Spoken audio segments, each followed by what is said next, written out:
సంఘాలు, వ్యవసాయ కార్మిక సంఘాలు, ఎస్కేఎం ఈ రోజు దేశవ్యాప్తంగా ఇచ్చిన పిలుపు అత్యంత విజయవంతంగా జరిగింది.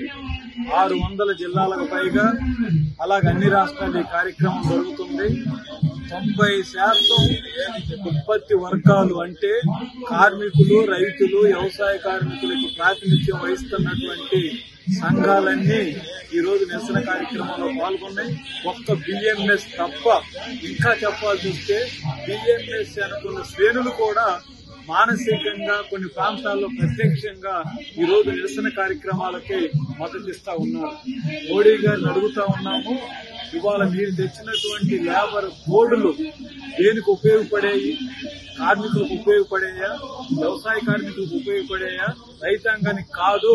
కార్మిక కోడుల పేరుతో దేశంలో ఉన్నటువంటి కార్పొరేట్లు, విదేశీ కంపెనీలకు ఉపయోగపడేటటువంటి కోడ్లు తప్ప ఇది ప్రజలకు ఉపయోగపడే కోడ్లు కాదు. అందుకే ఈ కోడ్లు శ్రామిక వర్గానికి మారణ హోమం లాంటివి. ఈ మాట ఎందుకు అంటున్నామంటే, నరేంద్ర మోడీ గారు కార్పొరేట్ కమ్యూనల్ నియంతృత్వాన్ని అమలు జరుపుతా ఉన్నాడు. ఈ నియంతృత్వానికి ఇప్పుడున్నటువంటి కార్మిక చట్టాలు ఆటంకం కాబట్టి కార్మిక ప్రయోజనాలకు విఘాతం కలిగేటట్టు మోడీ గారి చర్యను చేపట్టారు. అందువల్ల ఇది కమ్యూనల్ కార్పొరేట్ల యొక్క నియంతృత్వానికి అనుకూలంగా చేయబడ్డటువంటి లేబర్ కోళ్లు తప్ప ప్రజల కోసం వచ్చింది కావు.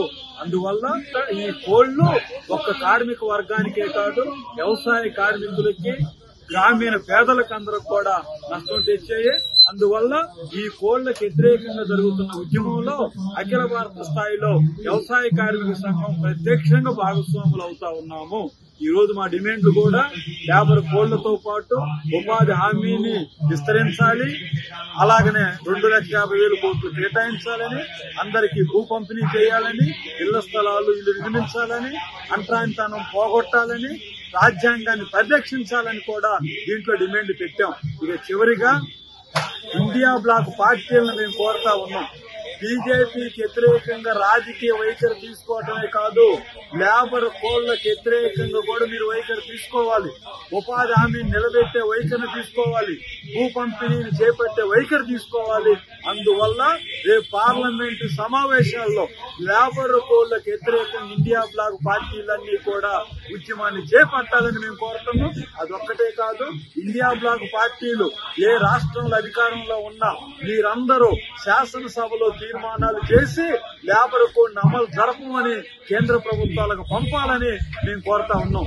అంతేకాదు, రేవంత్ రెడ్డి గారు ప్రపంచంతో పోటీ పడతారంట. ప్రపంచంతో పోటీ పడాలనుకుంటున్న మీరు సింగపూర్ లో ఏం జరిగిందో చూశారా? మలేషియా ఎందుకు అట్లా అభివృద్ధి అవుతుందో చూశారా? జపాన్ లో కానీ ఫ్రాన్స్ లో కానీ ఏం జరిగింది? భూ పంపిణీ చేశారు.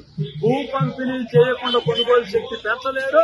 కొనుగోలు శక్తిని పెంచకుండా మీరు ప్రపంచంతో పోటీ పట్టమంటే నిరుద్యోగంతో పోటీ పడగలుగుతారు, ఆకలితో పోటీ పడగలుగుతారు, అసమానతలతో పోటీ పడగలుగుతారు తప్ప అభివృద్ధితో పోటీ పడలేరు.